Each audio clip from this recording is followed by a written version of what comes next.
Salut à tous, c'est Steven et aujourd'hui on va parler des nouveautés d'iOS 11 que je trouve importantes. iOS 11 sort pour tout le monde en septembre, donc moi là c'est la version bêta que j'utilise. Si vous voulez l'installer vous aussi, je vous laisserai aller voir ma vidéo qui explique tout ça. La liste de tous les appareils qui pourront l'installer est juste ici et c'est ceux-là et uniquement ceux-là qui pourront avoir iOS 11. Donc voilà, désolé encore d'insister là-dessus, mais contrairement à ce que racontent certains blogueurs et youtubeurs qui bâclent carrément leur travail, iOS 11 ne sera pas disponible sur iPhone 5, iPhone 5C et pas non plus sur l'iPad de 4ème génération. Venons-en aux nouveautés. Sur l'écran verrouillé, le système de notification a complètement changé. Si vous les recevez toujours de cette manière, plus possible de descendre à partir du haut pour afficher le centre des notifications, il faut remonter à partir du bas. Vous voyez qu'on a une notification en haut et plusieurs sur le bas, il y a maintenant une distinction qui est faite entre les applications récentes et celles qui viennent juste d'arriver, qui s'affichent pas forcément toutes d'un coup et qu'on peut afficher ou masquer. Enfin, plus possible de glisser vers la gauche pour supprimer une notification, la petite croix sera la seule solution. On a donc trois glissements: vers la droite les widgets, vers la gauche l'appareil photo et désormais vers le haut les notifications. Il faudra s'y habituer. Autre petite nouveauté, l'écran glisse vers le haut au déverrouillage, une animation un petit peu différente de ce que proposait iOS 10. Et ensuite, une fois qu'on est déverrouillé, il faudra glisser à partir du haut pour afficher le centre des notifications qui prend un aspect d'écran verrouillé avec le fond d'écran et les notifications qui s'affichent toujours comme ça, comme je vous l'ai montré juste avant. Les widgets sont toujours à gauche, mais l'appareil photo apparaît à droite. On ne l'avait pas sur iOS 10 dans le centre des notifications, donc le but c'est vraiment de le faire ressembler au maximum à un écran verrouillé. Et enfin, petite nouveauté subtile pour ce centre des notifications qui s'affiche désormais en mode paysage, peu importe le modèle d'iPhone, avec à gauche la date et l'heure,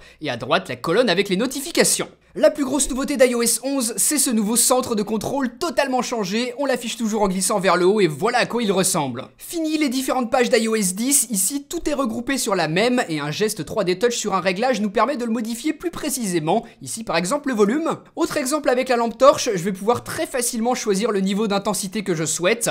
Donc voilà, Apple favorise clairement les appareils qui sont équipés de 3D Touch, à partir de l'iPhone 6S jusqu'à l'iPhone 7 aujourd'hui. Ce nouveau centre de contrôle apporte de nouvelles animations, comme par exemple ici le verrouillage de la rotation. Un geste 3D Touch sur la musique nous apporte plus de contrôle, c'est pratique. Et enfin ici vous avez plein de petits raccourcis pour des réglages, comme par exemple désactiver et activer les données cellulaires. Donc de base on n'a que ça, mais ce qui est intéressant c'est qu'en allant dans les réglages et dans centre de contrôle, on va pouvoir personnaliser tous ces petits raccourcis, en ajouter certains, en enlever d'autres qu'on ne souhaite pas forcément, et pouvoir organiser leur ordre d'apparition suivant ce que l'on préfère. J'ajoute le mode d'économie d'énergie et je vais mettre aussi l'enregistrement de l'écran. Je vous montrerai après à quoi ça sert, mais pour l'instant voilà à quoi ressemble mon nouveau centre de contrôle avec tous les petits raccourcis que j'ai ajoutés ici en bas. Ensuite, vous pouvez interagir avec, et moi je trouve ça très bien de nous laisser la possibilité de choisir ce que l'on veut. Le mode économie d'énergie est très pratique, et nouveauté, je vous en parle maintenant, le mode enregistrement d'écran ici. En appuyant dessus, vous démarrez l'enregistrement de tout ce qui se passe à l'écran de votre iPhone.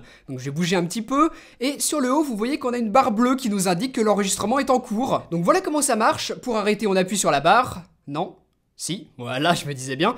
Hop, l'enregistrement est fait, dans la pellicule photo, on retrouve notre capture de notre écran que l'on peut lancer, et voilà, vous voyez que ça rejoue tout ce que j'ai capturé à l'instant. Donc voilà, pouvoir tout enregistrer c'est cool, et on va pas se mentir, on sait tous qu'on va l'utiliser sur Snapchat. Sinon, dans les réglages, je vous le disais, vous avez la possibilité d'organiser les petits raccourcis dans le centre de contrôle comme vous le souhaitez. Là, vous voyez que j'ai remonté mon bouton d'enregistrement. Ce nouveau centre de contrôle, c'était la plus grosse nouveauté d'iOS 11. Mais il y en a plein d'autres qui sont cool, comme par exemple les nouvelles options lorsque l'on fait une capture d'écran. Ça s'affiche en bas à gauche et en appuyant dessus, vous allez avoir plein d'options de personnalisation de votre capture d'écran. Vous allez pouvoir commencer par recadrer, donc ça c'est tout simple, tout basique, mais vous pouvez aussi ajouter plein d'annotations, donc sous forme de texte, ou alors ici avec un pinceau en choisissant la couleur et le style du crayon. Donc je trouve ça super pratique lorsqu'on fait une capture d'écran et que l'on a ensuite besoin de l'envoyer rapidement par message, par exemple. Si vous voulez mettre quelque chose en valeur sur la capture, et vous pouvez le faire très rapidement avec tout ce qui nous est fourni ici. Hop, je vais rajouter ma petite loupe et ensuite voilà. Donc maintenant on a deux options pour ce screenshot, soit on l'enregistre dans la pellicule photo, soit on le supprime, ce qui n'était pas possible avant, il était systématiquement enregistré. Donc voilà comment ça marche. Et ensuite, autre nouveauté d'iOS 11 dont je voulais vous parler parce que je la trouve super utile, elle se trouve juste ici dans les réglages, c'est l'appel d'urgence. Si vous activez cette option dans les réglages de votre iPhone et qu'ensuite vous appuyez plein de fois sur le bouton verrouillage, voilà, vous entendez un petit compte à rebours et au bout duquel se lancera automatiquement un appel vers le numéro d'urgence que vous aurez défini dans les paramètres de l'application santé. Donc super pratique, je conseille vraiment de l'activer. Et ensuite autre petite nouveauté qui, vraiment anecdotique mais que je trouve plutôt sympa, c'est qu'on peut maintenant déplacer plusieurs applications en même temps. Il suffit de les rassembler comme ceci, ensuite vous les apportez sur une autre page. On appuie sur le bouton d'accueil et hop, pas plus compliqué que ça, très utile aussi. Pour iMessage, on a enfin la synchronisation via iCloud de toutes les conversations que l'on aura faites sur iPhone, iPod Touch, iPad et Mac. J'attendais ça depuis une éternité. Et sinon, ici en bas, vous le voyez, une nouvelle barre fait son apparition pour les stickers, les autocollants que l'on peut envoyer à travers iMessage. C'est pas spécialement joli de l'avoir mis là. Et enfin, nouveauté un petit peu cachée que l'on peut trouver lorsqu'on fait un geste 3D Touch sur le bouton d'envoi pour afficher les animations. Celle-ci est nouvelle ici. Et en glissant, on en a une seconde, c'est celle-là, elle n'était pas non plus sur iOS 10. Donc voilà, moi je vous avoue que je suis pas du tout un grand fan de ces animations, je les ai quasiment jamais utilisées sur iOS 10, mais en tout cas voilà, vous avez un aperçu de ce qu'elles pourront faire avec iOS 11. Ensuite, Apple Pay, le service de paiement mis en place par Apple il y a déjà quelques temps, pourra maintenant s'utiliser entre particuliers et à travers iMessage par exemple, envoyer de l'argent à un proche.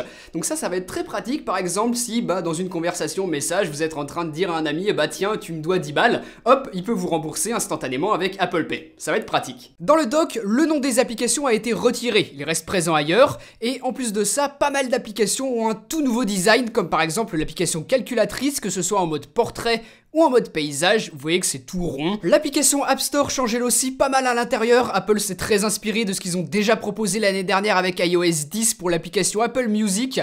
Là, vous voyez que tout est beaucoup plus gros, beaucoup plus illustré que ce qu'ils ont pu montrer par le passé. Les applications nous sont présentées différemment et vous voyez que les 5 sections du bas sont un petit peu différentes que ce que l'on avait sur iOS 10. On perd par exemple la section qui nous offrait un classement d'applications. Pour Plan, son propre service de cartographie, Apple propose quelques petits ajustements. En l'utilisant au volant, la vitesse à laquelle on roule sera affichée en haut à gauche et lorsqu'on s'apprête à faire un changement de direction, la voie que l'on doit emprunter sera indiquée également. Des choses que fait Google Maps depuis des années. À part ça, en utilisant CarPlay, un mode ne pas déranger pourra être activé pour être sûr de ne recevoir aucune notification au volant. Dans l'application Notes, on va également retrouver des nouveautés. Dans la petite barre d'action ici, vous voyez qu'on nous propose maintenant la possibilité de faire un tableau directement dans l'application Notes et d'en choisir le nombre de lignes. Donc ça peut être pratique, mais ce qui je pense l'est encore plus, c'est la nouvelle fonction scanner des documents que l'on a là. Ça va bien définir le document parmi tout ce qui se trouve dans le champ de la caméra de votre iPhone et ensuite vous l'enregistrer, le numériser dans votre application Notes. Avec iOS 11, on peut également épingler des notes. Il suffit de glisser un petit coup vers la droite, d'appuyer sur la punaise et la note sera systématiquement affichée en haut de l'application. Vous savez que dès que l'on édite une note, elle se retrouve tout en haut. Là, l'application épinglée gardera sa place. Ensuite, dernière petite nouveauté intéressante dans les notes, vous allez pouvoir en verrouiller certaines par un mot de passe et par votre empreinte digitale en appuyant ici sur le cadenas. Ça peut être très pratique si vous mettez des informations un petit peu privées à l'intérieur d'une note. Vous voyez qu'on nous affiche plus le contenu, il est verrouillé et je dois appuyer ici puis m'authentifier pour pouvoir ensuite afficher le contenu de cette note. On a également une nouvelle application, ça s'appelle Files, elle est juste ici et c'est une sorte d'explorateur de fichiers qui regroupe les différents drives. J'ai iCloud Drive, je pourrais aussi mettre Dropbox ou Google Drive. Un petit peu plus bas, on a les différentes étiquettes qui permettent de marquer et classer nos fichiers pour les retrouver plus facilement. Donc voilà, cette application Files, c'est pas du tout un explorateur de fichiers comme on peut trouver sur Android. Je peux pas accéder à tout le contenu de mon iPhone, mais ça sert plutôt à regrouper les drives. Sur iPad, gros changement avec iOS 11 puisqu'on a maintenant un dock à la manière de macOS. On va pouvoir placer nos applications préférées dans le dock et pouvoir y accéder depuis n'importe où simplement d'un geste de glissement de doigt vers le haut. Le dock apparaît, on peut lancer une application, c'est très rapide, ça évite d'avoir à chaque fois revenir sur l'écran principal. On va également pouvoir prendre une application, la glisser sur l'un des bords de l'écran pour l'ouvrir instantanément en mode multi-fenêtrage, pouvoir la placer à droite, à gauche, où l'on le souhaite, et scinder l'écran de l'iPad en deux pour afficher deux applications côte à côte et pouvoir agir avec. L'iPad se rapproche petit à petit de ce qu'on peut avoir comme ergonomie avec un ordinateur et c'est bien. En plus de ça, vous voyez qu'on a un nouveau mode multitâche qui affiche beaucoup plus d'infos à l'écran. iOS 11 propose également un tout nouveau player vidéo. Il est bien mieux pensé que celui qu'on avait sur iOS 10. Pour naviguer dans la vidéo, ça se passe maintenant avec la barre qui se trouve sur le bas. Pour modifier le volume, c'est en haut, juste ici avec le petit slider. Sur iOS 10, on avait le gros indicateur de volume qui cachait la moitié de l'écran, c'était super casse-pied. Sur iOS 10, ce ne sera plus du tout le cas. Siri, l'assistant vocal d'Apple, change un petit peu d'interface par rapport à ce qu'il proposait sur iOS 10, notamment en bas avec le bouton qui est circulaire désormais. Il comprend plus de choses, est de plus en plus complet et permet même de faire des traductions, même si ça ne fonctionne pas encore à partir du français. Mais je voulais vous parler d'une nouvelle fonctionnalité qui le rapproche beaucoup de ce que propose déjà Google Assistant. En activant cette option, vous pourrez écrire à Siri, alors qu'avant on était systématiquement obligé de lui parler. Vous voyez qu'on a une nouvelle fenêtre qui apparaît. Vous tapez votre demande, Siri vous répond par oral et vous vous affiche également la réponse à l'écran. Donc voilà, pouvoir écrire au lieu de parler, ça peut être très pratique dans certaines circonstances. Ensuite, des nouveautés dans l'application photo. Maintenant, les gifs sont animés avec iOS 11, alors qu'avec iOS 10, c'était juste une image statique, c'était un peu dommage. Et on a également des nouveautés en ce qui concerne les live photos. Donc ces photos qui sont pas juste fixes, mais qui peuvent être animées en gardant longtemps appuyé l'écran avec le doigt. Et bien là, en glissant vers le haut, on affiche différentes options pour ces live photos, les transformer en quelque sorte. On a par exemple l'effet boucle qui va faire, comme son nom l'indique, une boucle avec un petit effet de fondu et tourner en boucle ma live photo de manière animée. Ensuite, vous avez l'effet rebond que vous pouvez sélectionner pour transformer votre live photo et faire un effet de rebond d'une part et d'autre de l'image. Voilà, clairement inspiré de ce que fait Instagram avec Boomerang. Et enfin, le dernier, c'est la pause longue qui, là, avec la photo que j'ai fait, sera complètement nulle parce qu'elle s'y prête pas, mais qui peut être intéressant avec de l'eau. Pour en finir avec la photo, iOS 11 est capable de détecter et d'interpréter un QR code directement dans l'application appareil photo. Donc là, moi, c'était un code qui renvoie directement vers ma chaîne YouTube. Et voilà, vous voyez qu'on y est, ça a parfaitement fonctionné. Donc très pratique de l'avoir intégré. Et pour finir, toujours en rapport avec la photo et la vidéo, sous iOS 11, Apple va utiliser un nouveau format de compression. Terminé le H264, on va passer au H265. Les vidéos seront donc beaucoup moins lourdes tout en gardant une qualité optimale. Et pareil pour les photos, Apple a indiqué qu'elle prendrait jusqu'à 2 fois moins de place en stockage tout en gardant la même qualité. Donc c'est plutôt positif. Voilà, on a fait le tour de toutes les nouveautés que je trouvais intéressantes pour iOS 11. Vous pouvez cliquer juste ici sur les petites vignettes pour regarder d'autres de mes vidéos. Et puis moi je vous dis à très bientôt pour une prochaine. Allez, salut!